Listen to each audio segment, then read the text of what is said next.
Madame, Monsieur, bienvenue à votre magazine Le Point, qui reçoit aujourd'hui Monsieur Jeff Pambi, qui est le président d'intérim du ministère des laïcs protestants, Milapro. Merci d'avoir accepté notre invitation. Merci. Donc, avec vous, nous allons un peu faire les tours des événements que vous avez eu à organiser, essentiellement des marches, pour comprendre les tenants et les aboutissants de ces marches-là. Alors, pouvez-vous déjà expliquer vos motivations? Je sais que vous avez déjà eu à les dire autant de fois, mais qu'à cela ne tienne pour notre public. Merci beaucoup, John, d'abord de nous avoir invités sur ce beau plateau de B1. Et c'est un honneur et un réel plaisir de nous adresser à nos populations, à l'intérieur comme à l'extérieur du pays, à travers B1. B1 est une grande chaîne que nous suivons de près, tout ce que vous faites. Et je peux d'ores et déjà vous féliciter pour le bon travail que vous faites. Merci. Parlant de ce que nous sommes en train de faire aujourd'hui, je voudrais commencer par le fait que notre pays a traversé de moments très difficiles depuis son indépendance. Et il s'est fait que depuis lors, la situation de notre pays est caractérisée par des conflits récurrents au niveau de la gouvernance. C'est-à-dire, il y a toujours des contestations sur le plan institutionnel et de leurs animateurs. Et ça, ce n'est pas moi qui l'ai dit, c'est la Constitution dans son préambule. Et l'une des raisons pour lesquelles on a ces conflits, c'est, n'est-ce pas, la crise de légitimité. Et l'un des éléments majeurs qui conduit à la crise de légitimité, ce sont des élections contestées. Vous vous souviendrez que depuis 3 processus électoraux maintenant, 2006 pour commencer, 2011 et récemment 2018, en aucun moment nous avons eu des élections qui soient réellement crédibles et dont les résultats soient acceptés par aussi bien le peuple congolais que les protagonistes eux-mêmes, électoraux bien sûr. Et c'est là l'une des causes majeures, c'est la non-confiance des protagonistes et de la population vis-à-vis de nos institutions, et particulièrement l'institution chargée de l'organisation des élections. Et ici, nous citons la CENI. Parlant particulièrement de cette fois-ci, tout est parti de la mise en place de l'équipe de la CENI qui doit suivre un cheminement, c'est-à-dire un processus. Et ce processus est régulé par la loi. Il s'agit ici de la loi organique portant fonctionnement de la CENI.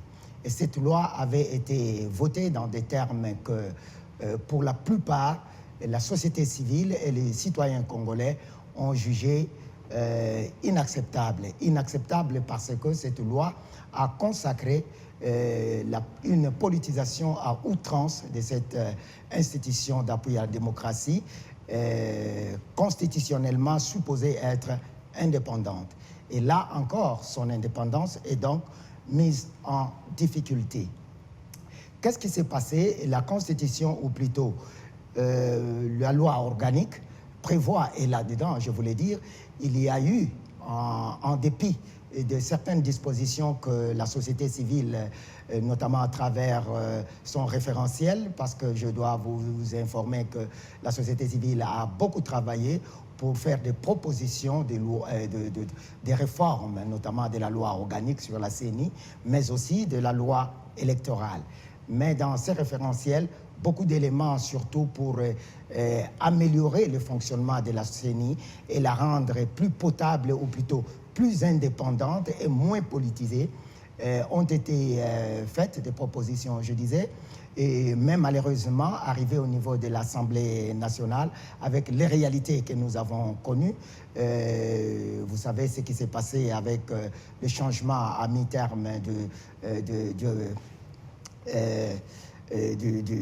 l'Assemblée nationale, où la majorité a basculé d'un camp à l'autre. C'est un autre débat.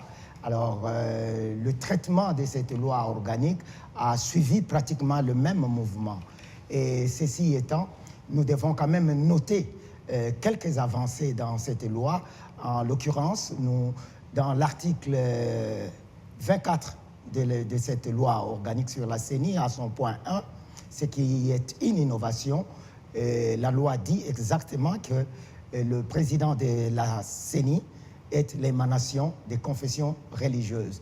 Mais l'article clé ici, c'est l'article 10 de cette loi qui définit la composition de la CENI. Et il y a en plus l'article 12 qui donne le pouvoir au bureau de l'Assemblée nationale, notamment au président de l'Assemblée nationale, d'inviter les parties prenantes à l'exercice de désignation de membres de la CENI, mais devra le faire en conformité avec l'article 10. Et que dit l'article 10? L'article 10 dit clairement ceci, en son point 3, les confessions religieuses et les organisations de la société civile concernées, je veux dire, concernées par l'exercice de désignation de membres de la CENI, sont celles ayant une personnalité juridique, un ancrage sur le terrain, sur toute l'étendue de la République, une expertise et une expérience en matière électorale. Est-ce que vous voulez vous faire justice? Nous allons peut-être vous poser des questions d'éclaircissement. Je vous ai laissé poser votre cadre pour qu'après vous puissiez donner plus de détails. Mais je voudrais revenir légèrement à votre entrée en matière. Vous avez évoqué ici les problèmes de légitimité caractéristique des élections dans notre pays. Je voudrais que vous puissiez commenter la passation du pouvoir dite civilisée qui a eu lieu dans notre pays il n'y a pas fort longtemps, justement lors des dernières élections, l'élection présidentielle notamment. Était-ce une régression ou une avancée? Bon, je pense que notre pays, comme je disais, a traversé des hauts et des bas sur le plan politique. Et là, beaucoup de gens dans ce pays comme à l'étranger ne s'attendaient pas à ce qu'un président de la République qui avait déjà passé 18 ans puisse quitter le pouvoir, un militaire de surcroît, de manière aussi délibérée à l'issue des élections dont il n'était pas partie prenante directement. Et c'était donc ainsi une avancée considérable dans la consolidation de la démocratie chez nous. Mais à cela, il faudrait prendre en considération l'organisation des élections même. Et c'est là où le développement de ce que je disais là devrait aboutir. Oui, mais vous n'êtes pas sans savoir que nous sommes à la 40e échéance électorale depuis qu'on s'y est mis. Je pense qu'on a commencé en 2006, si je me trompe. Nous sommes à la troisième processus, nous allons vers le 4e. Oui, justement, mais pour un État, un pays de 60 ans, un peu plus, et qui est à sa 4e,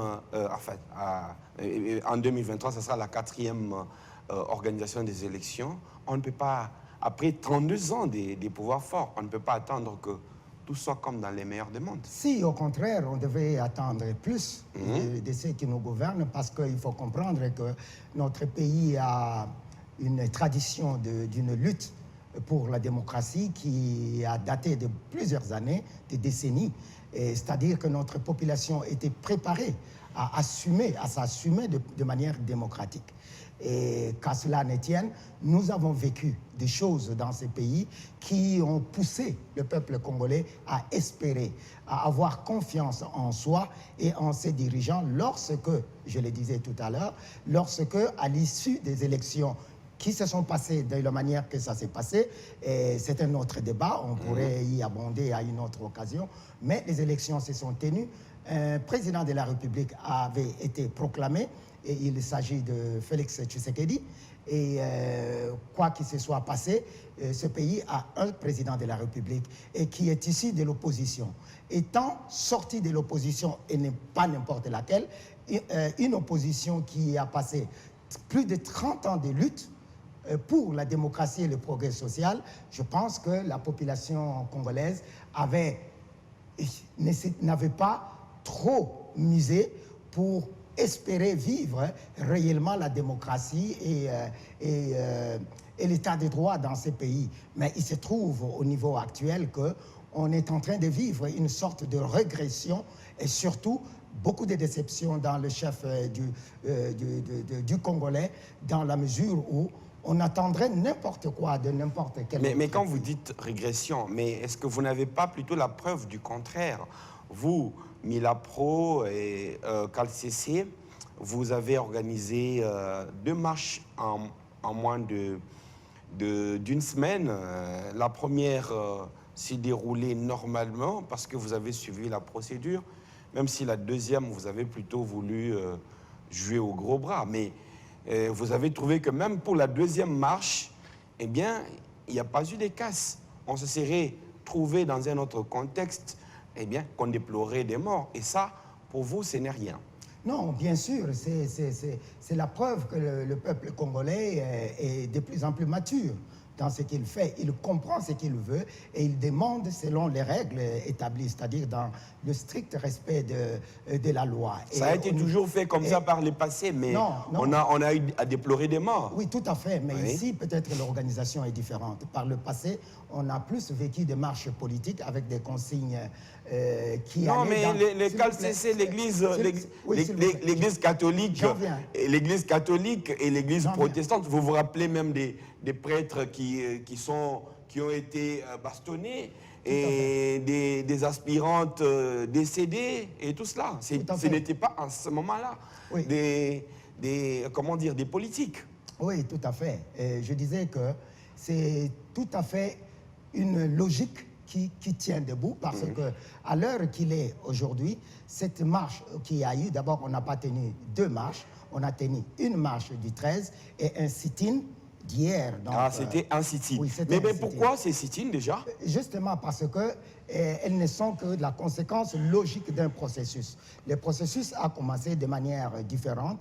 Nous avons commencé par saisir qui de droit, à savoir le bureau de l'Assemblée nationale, à savoir le président de la République, pour les alerter sur des irrégularités constatées dans le processus de désignation des membres de la CENI, sachant que c'est la conduirait... Ça n'a rien à voir avec l'organisation. Bien sûr que non, ça je voulais dire, du point de vue du protocole, l'organisation d'un sit-in, vous n'allez pas demander l'autorisation à la présidence. J'en viens. Oui, nous avons demandé, et je dois vous informer, que nous étions avec le gouverneur de la ville de Kinshasa samedi, c'est un peu la culture, et nous avons été appelés par téléphone pour être le samedi à 15h, pour être reçus à 16h passées, et on a eu de longs échanges assez cordiaux dans l'ensemble avec le gouverneur et toutes ses équipes de sécurité et consorts.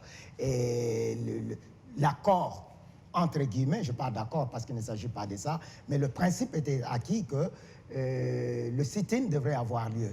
Mais on a été un peu bité à une question pratique. Et le gouverneur voulait en fait proposer que l'on aille faire le sit-in au stade Vélodrome de Kinshasa. Vous voyez un peu par rapport le contraste avec la demande qui voulait qu'on ait une symbolique, c'est-à-dire la CENI comme l'institution d'organisation des élections. Et nous venions symboliquement, et on avait déjà prévenu le gouverneur que le nombre de personnes serait assez réduit. Nous gérerions, comme lors de la marche, la situation avec l'accompagnement de la police qui a fait, il faut le dire, un travail remarquable lors de la marche du 13 novembre. Même lors du sit-in. Même lors du sit-in, en dépit de dérapage qu'il y a eu. Le gouverneur a relevé le fait que il n'y avait pas, comment dire, vous n'avez pas une personnalité légale, Milapro et CALCC, si je ne me trompe pas, que vous n'avez pas indiqué un itinéraire précis, les gens proviendraient d'où pour aller vers où? Et puis, c'était suffisamment des arguments qui ne... Non, je pense que là, il y a un amalgame. On a des itinéraires lorsqu'il s'agit d'une marche. Et c'est le cas avec la marche du 13. Mais les sit-ins, les gens, ils tombent pas. S'il vous plaît, ça, ce sont des choses pratiques qui se discutent et qui se sont discutées lors de Mais de vous la ne vous êtes pas rencontre. mis d'accord en fin Non, de compte. pas par rapport à l'itinéraire. Il n'y avait pas. Oui, il n'était pas mais en question. fin de compte, vous Non, ne vous êtes pas mis d'accord. La Mais est-ce que- est-ce la qu'il y a- discussion était en cours Oui. et jusqu'au point où le gouverneur devrait recevoir d'autres personnes. On s'est retiré un peu pour réfléchir ensemble et nous lui avons dit que, bon, on s'est convenu que la nuit portait conseil. On avait encore une journée de dimanche et que nous lui avons donné notre cahier de charges et que nous attendions à ce que le Et gouverneur... sans oublier que c'était une zone neutre pour, le gouverneur qui est quand même responsable. Nous avons évoqué toutes ces questions-là Oui. ensemble avec le gouverneur. Vous savez que le gouverneur est là pour nous, pour le peuple congolais et les Quinois. Oui, bien sûr. Il nous revient à nous Bien sûr. de faciliter au gouverneur l'exercice de ses fonctions. Parce qu'il ne le fait pas pour lui, il le fait pour nous. C'est raison pour laquelle, vous voyez, à chaque fois que nous nous sommes adressés au gouverneur, nous avons tenu notre parole. Donc, de ce côté-là, il n'y a pas de problème. Mais je dois confirmer ici que le principe était acquis dans la manifestation, pour la manifestation d'hier, le sit-in. Et nous avons demandé juste au gouverneur et aux services qui étaient présents d'ailleurs, de pouvoir encadrer davantage. D'abord, le nombre serait réduit. Nous nous sommes arrangés pour cela. Et la symbolique était juste que l'on présente quelques effigies, en fait pas effigies, mais quelques écriteaux avec ce pourquoi nous nous levions et qui avaient essentiellement trait aux élections et au processus électoral, notamment la mise en place de l'équipe de la CENI. Mais nous nous sommes retrouvés au matin, nous étions là tôt le matin pour essayer de prendre des dispositions d'ordre sécuritaire pour encadrer ceux qui viendront, mais on était buté à un dispositif extrêmement rigide de sécurité. Mais parce que vous n'étiez pas tombé sur un accord, et il est quand même assez surprenant que vous, émanation des églises habituellement respectueuses de l'ordre public, eh bien, vous en soyez arrivé là. Non, c'est-à-dire, non, ce n'est pas que nous n'avons pas respecté. Je pense que je viens de développer ici ce qui s'est passé. L'accord de principe était acquis entre le gouverneur et nous. La marche devrait avoir lieu. Et nous avons expliqué... La marche, le sit-in. Oh, pardon, le sit-in devrait avoir lieu.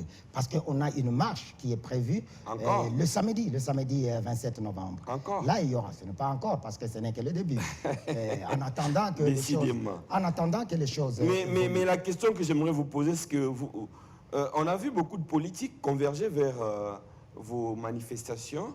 Est-ce que, comme vous dites, qu'il y aura d'autres marches, ce n'est que le début, est-ce que vous et ces politiques, vous voulez rendre les pays ingouvernables comme d'autres l'ont dit? Non, j'ai dit tantôt là que la marche ou toutes ces actions-là ne sont pas une fin en soi, comme on le dit en français. Et j'ai dit aussi à un moment que nous avions commencé par autre chose, une procédure normale, saisir qui de droit et revendiquer certaines choses s'il le faut, et puis faire voir notamment à l'autorité suprême du pays, le chef de l'État, des irrégularités, celles qui ont conduit à ce que le chef de l'État ait signé une ordonnance qui est basée sur des documents, des rapports irréguliers, et ce qui rend en fait l'ordonnance du chef de l'État assez irrégulière aussi. Parce qu'elle est fondée sur des éléments qui ne sont pas sur le plan du droit légaux.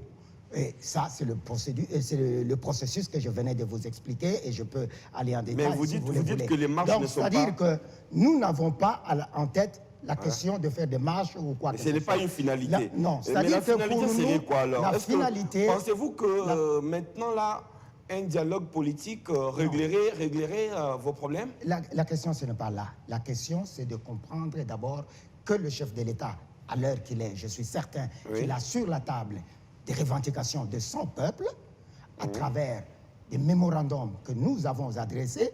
Il sait exactement ce que nous, le peuple congolais, nous lui demandons de faire. De un, s'il peut, par le pouvoir régalien qui lui est reconnu par la Constitution, renvoyer son son ordonnance, nommant une équipe sur base d'un processus irrégulier et illégal, parce que ça met en difficulté le président de la République. Et pour la suite, ceux qui ont conduit le président de la République à prendre une ordonnance dans ces conditions-là devraient répondre de leurs actes. Ça, c'est le point 1. Et le point 2, le peuple congolais a trop souffert. Et nous avons demandé à ce que l'état de siège que nous avons soutenu, que nous continuons dans une certaine mesure de soutenir, puisse donner des résultats. Et nous avons proposé à ce qu'une requalification soit faite de cet état de siège.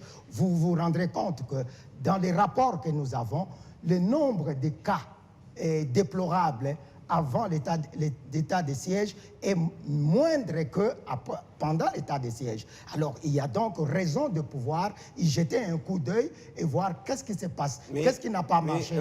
S'il vous plaît, John, oui. il y a alors deux autres éléments importants qui sont une taxe, disons, une escroquerie d'État avec une taxe qui ne répond à aucune règle de droit. Mais il a été dit que ce n'est pas une taxe, oui, c'est un prélèvement.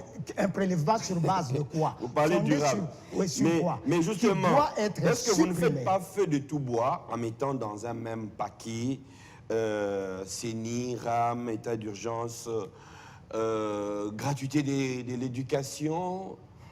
Est-ce que vous pensez que c'est feu de tout bois lorsque, à l'est du pays, on est en train d'égorger, de tuer nos femmes et nos enfants? Au centre du pays, il y a une crise humanitaire aiguë. Dans toutes les villes de la République, il y a de l'insécurité grandissante. Ce n'est pas du feu de tout bois. Il faut savoir, lorsque nous nous adressons au chef de l'État, un chef de l'État, c'est quelqu'un qui gère toutes les questions. Et il a des dispositions qui sont constitutionnellement mises en place pour qu'il puisse répondre à ces questions. Et ce sont des questions essentielles et vitaux de la vie de la nation. Mais pensez-vous, l'autre question que j'aimerais vous poser, c'est, pensez-vous que si les présidents de la CENI avaient été élus selon ce que vous, Église protestante et catholique, vous vouliez, aujourd'hui, on aurait trouvé des solutions au rame, à l'état d'urgence et à la gratuité de l'enseignement? Non, je dois d'abord corriger une chose. Il ne s'agit pas ici d'un président élu ou désigné sur base de ce que nous, l'Église catholique et protestante, avons voulu. Non.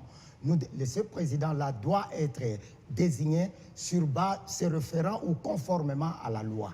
Et que dit la loi? Je l'ai dit tout à l'heure là. Si les conditions sont réunies, ce président-là ou cette équipe-là jouirait ou jouira d'une certaine légitimité parce qu'il sera le fruit d'un certain consensus. Et si c'était donc le cas? J'en viens. Oui. Mais cela ne nous aurait pas empêché de nous lever pour protester contre le rame, contre le système éducatif qui devient de plus en plus défaillant et contre des atrocités que nous vivons à l'est de notre pays. C'est-à-dire que ce sont des cas distincts, mais que nous avons désignés pour faire voir à l'autorité que toutes ces questions mises ensemble, ça rend la vie du Congolais invivable. Mais est-ce qu'on a l'impression de vivre le même discours que vous avez tenu il n'y a pas longtemps contre Joseph Kabila et son régime? Finalement, la constance ou la constante ne serait-elle pas votre éternelle insatisfaction? L'insatisfaction de qui? Est-ce que vous avez vu... L'insatisfaction de l'Église catholique et de l'Église protestante? Non, je ne demande pas que vous répondiez à ma question. J'étais en train de développer une idée. Allez-y. C'est-à-dire, lorsque vous parlez d'insatisfaction, est-ce que vous voyez l'insatisfaction de l'Église catholique et protestante, comme vous le dites, et qui représente environ 90% de la population congolaise, n'en déplaise qui dirait le contraire, ou vous voyez l'insatisfaction et la misère criante dans les yeux de tout Congolais et toute Congolaise dans la rue? C'est ça qui nous concerne. L'Église est aux côtés des faibles. L'Église est aux côtés des pauvres. Lorsque la cause du faible, lorsque la cause du pauvre est mise en difficulté, il faut s'attendre à ce que l'Église ne se taise pas. Et c'est ce que nous faisons. Et ici, l'Église, dans sa mission apostolique, est en train de faire que son travail, de se lever et de dire à ceux qui nous gouvernent, sans se mettre en posture d'opposant. Parce que l'Église n'a pas vocation d'être en opposition avec le pouvoir. Et nous ne le sommes pas. Mais nous nous opposons à certains actes, à certains faits qui sont palpables, que tout le monde voit et peut constater, c'est ainsi que nous nous disons, nous nous adressons au chef de l'État, à tout moment que nous sommes en train de faire, notre référence est l'autorité publique. Nous leur disons, voilà, il y a tel élément qui ne va pas, et essayez d'arranger. Si, mais si aujourd'hui le chef de l'État donne des signaux forts, en notamment supprimant le RAM, en reconduisant ou requalifiant son ordonnance prise dans ses prérogatives régaliennes, bien entendu, et cette ordonnance-là qui a désigné sur base des éléments biaisés, des éléments illégaux et irréguliers, s'il le fait, s'il pose ces actes-là, nous allons comprendre que réellement, notre chef de l'État est à l'écoute de son peuple. Mais peut-être que vos chefs spirituels, eux, étaient plus concis et directs parce qu'ils sont allés droit au but. Ils visaient la présidence de la CENI. Mais là, on peut dire que vous êtes simplement en train de noyer les poissons. Et je crois que ceux qui comprennent, ils ont compris. Vous devriez vous référer, John, au rapport global que nos deux églises ont rendu public. Là-dedans, ils ont, ou encore, référez-vous au dernier comité exécutif national extraordinaire de l'ECC qui a eu lieu il y a quelques semaines, où des résolutions ont été rendues publiques. Et tout à l'heure, je crois bientôt dans un jour ou deux, la CENCO est aussi en comité extraordinaire. Elle va aussi rendre des résolutions. Je ne peux pas anticiper. Je ne sais pas ce que nos pères, les évêques, vont apporter comme recommandation. Mais vous vous rendez compte que nous sommes dans une certaine cohérence. Et cette cohérence veut qu'on parle de la question du RAM, on parle de la question de l'éducation, on parle de la question des élections et on parle de la question de l'insécurité à l'Est. On n'est jamais sorti de ces cadres-là parce que ce sont des points essentiels qui réellement aujourd'hui mettent en mal la vie des citoyens congolais. Mmh. Alors, une question. Parce que vous dites que le chef de l'État a pris une ordonnance sur base des irrégularités selon vous, et que par conséquent... Pas causé par le chef de l'État, mais par un processus. Et que par conséquent, cette ordonnance serait aussi irrégulière. Mais que dites-vous du consensus qui devrait être obtenu entre les 6 confessions religieuses plus les 2 autres, tout en retenant que la plateforme des confessions religieuses n'a jamais été constituée en fonction d'une représentation démographique des uns et des autres, parce que là-bas aussi, une confession religieuse égale une voix. Oui, merci beaucoup. Là, c'est le meilleur, vous voyez. Et s'il faut abonder dans ça, je vais vous dire clairement que c'est là où l'hypocrisie entre en jeu. L'hypocrisie de qui? L'hypocrisie entre en jeu. J'en viens. La loi, disons, le texte qui encadre les confessions religieuses, d'abord, ce n'est pas un texte de droit, ce n'est pas un texte légal, parce que la plateforme des confessions religieuses n'a pas de statut. C'est juste un texte qui encadre le fonctionnement, c'est une sorte de règlement intérieur pour le fonctionnement, pour réguler le fonctionnement de la plateforme. Or, un texte d'une association, soit-elle légale ou pas, n'est pas au-dessus de la loi. Ici, le texte de régulation du fonctionnement de la plateforme électorale ne définit pas les conditions pour la désignation des membres de la CENI. Il s'agit d'une loi organique. Donc cette loi est au-dessus de toute autre loi qui pourrait, ou de tout autre texte légal ou pas légal.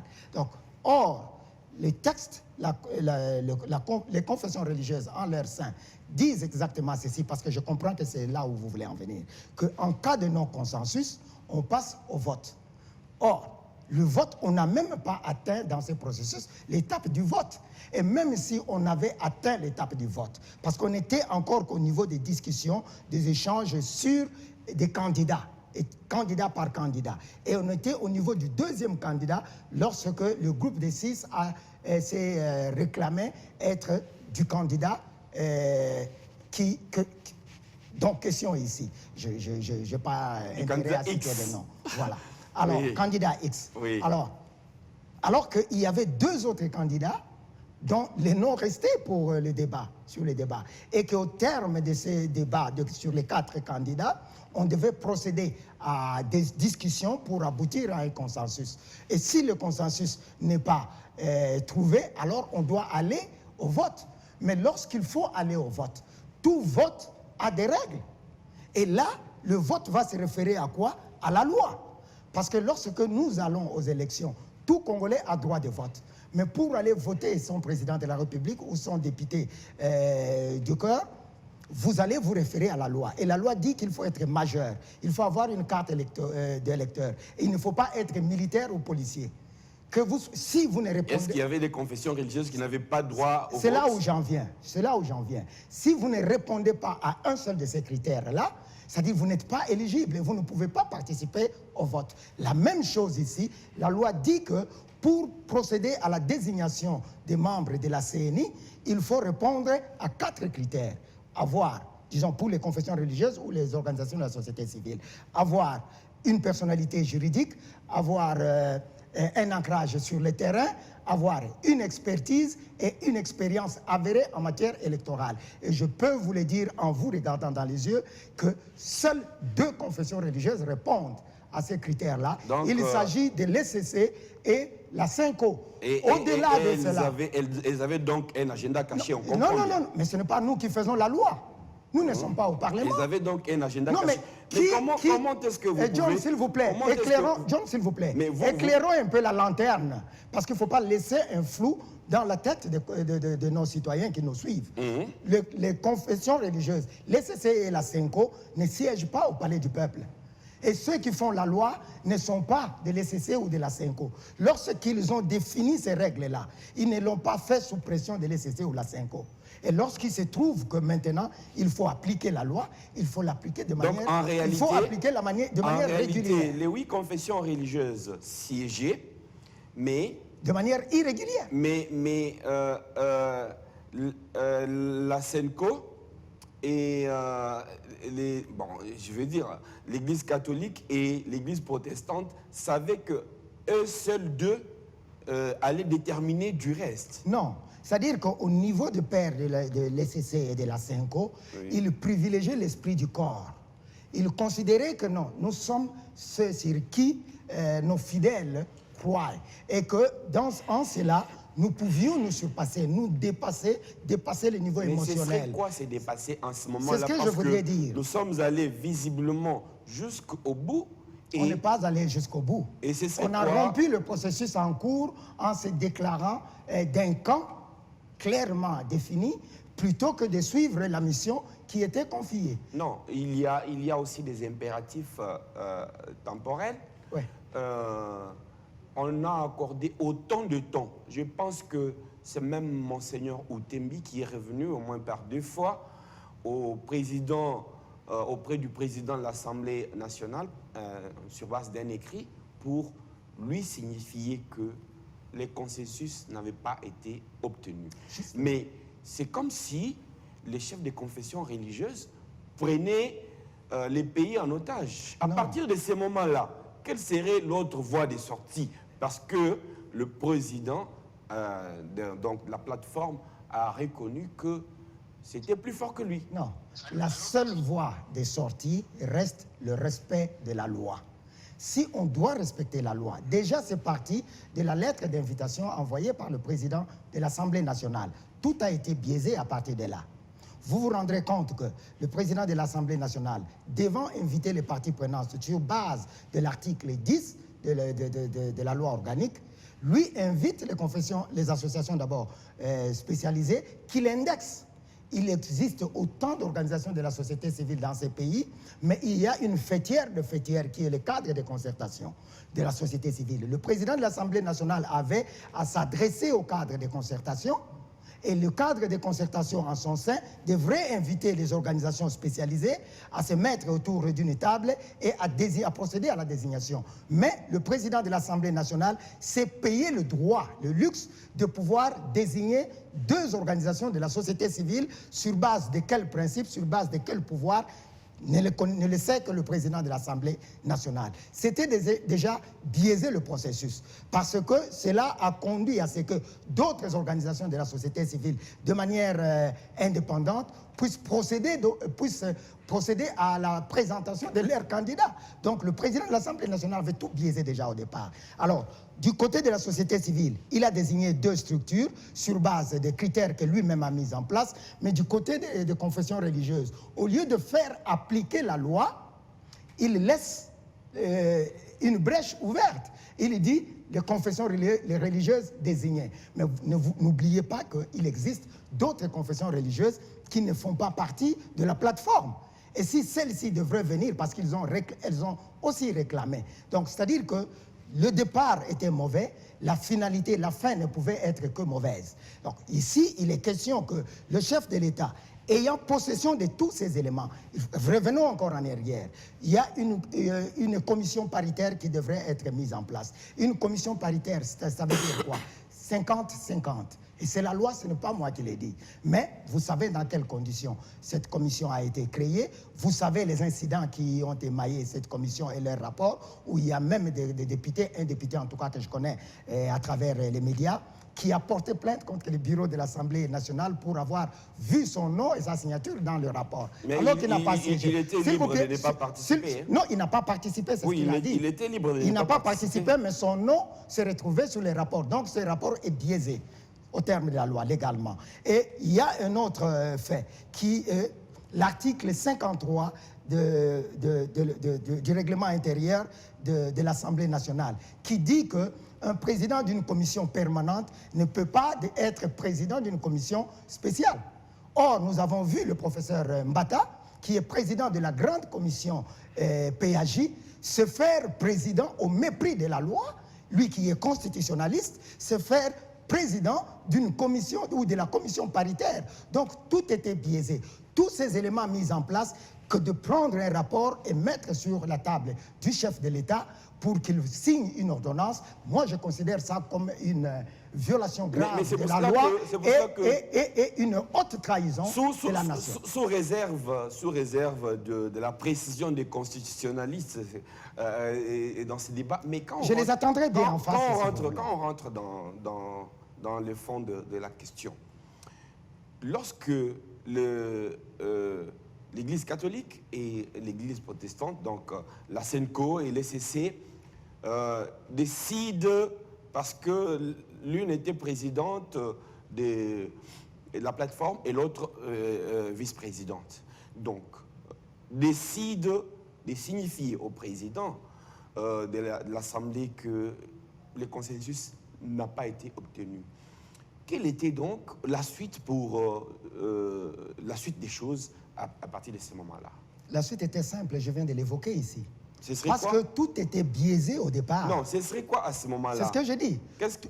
Remettre la pendule à l'heure. En faisant quoi? En faisant respecter la loi. C'est-à-dire quoi? Qui sont habilités à procéder. C'est-à-dire quoi? C'est-à-dire disqualifier les 6 autres confessions religieuses? Non, ce n'est pas quelqu'un qui les disqualifierait, c'est la loi. La loi est dure, mais elle reste la loi. Donc on disqualifierait. On ne disqualifierait pas. Bon, admettons voilà. qu'on vous dit. C'est-à-dire qu'on inviterait les organisations qui répondraient aux dispositions de la loi, de la Constitution et du règlement intérieur, pardon, de la loi organique sur la CENI, à pouvoir procéder. Et donc on n'aurait que la SENCO et l'ECC. Absolument. Les deux. Absolument. Qui allaient décider. Pas décider, mais désigner les deux. Qui allait désigner. Puisqu'il n'y a eu que 2 organisations de la société civile, s'il vous plaît, il n'y a eu que 2 organisations de la société civile sur la multitude, sur la centaine qui sont engagées dans le processus d'éducation civique et électorale, mais 2 seuls ont choisi les membres de la société civile à la CENI. Quel mal y aurait-il de voir 2 seules confessions religieuses sur les 8 ou les je ne sais combien qui désignent 2 autres membres? Il n'y a pas incompatibilité, il n'y a pas contradiction. C'était en fait ça l'agenda caché. Ce n'est pas un agenda de notre part. La SENCO et l'ECC ne font pas de loi.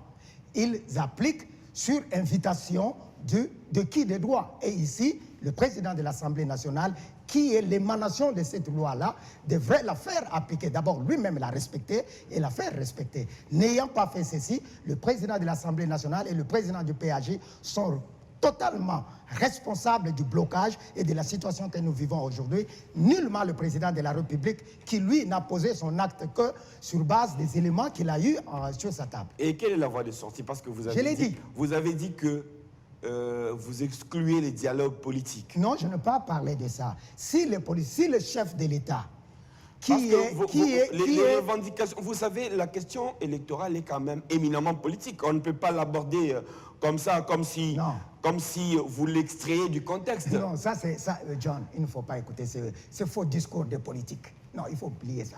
La question électorale n'est pas éminemment politique. Elle concerne les politiques. Non, s'il vous plaît, elle n'est pas éminemment politique, elle est éminemment technique.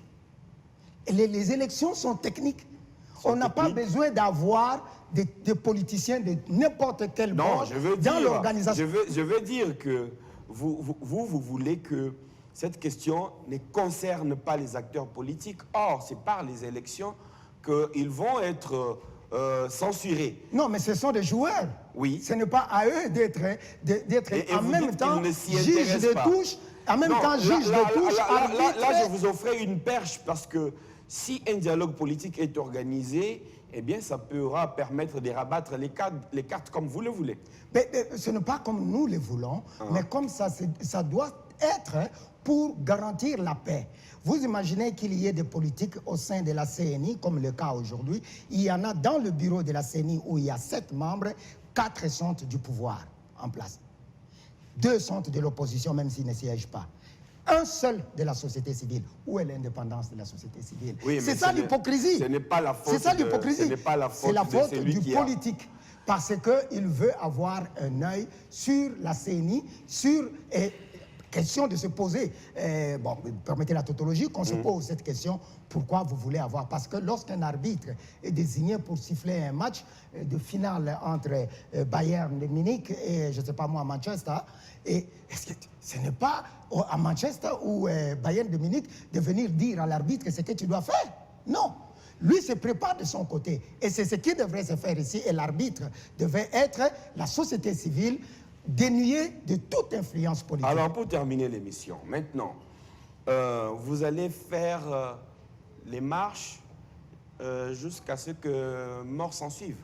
Non, non et non.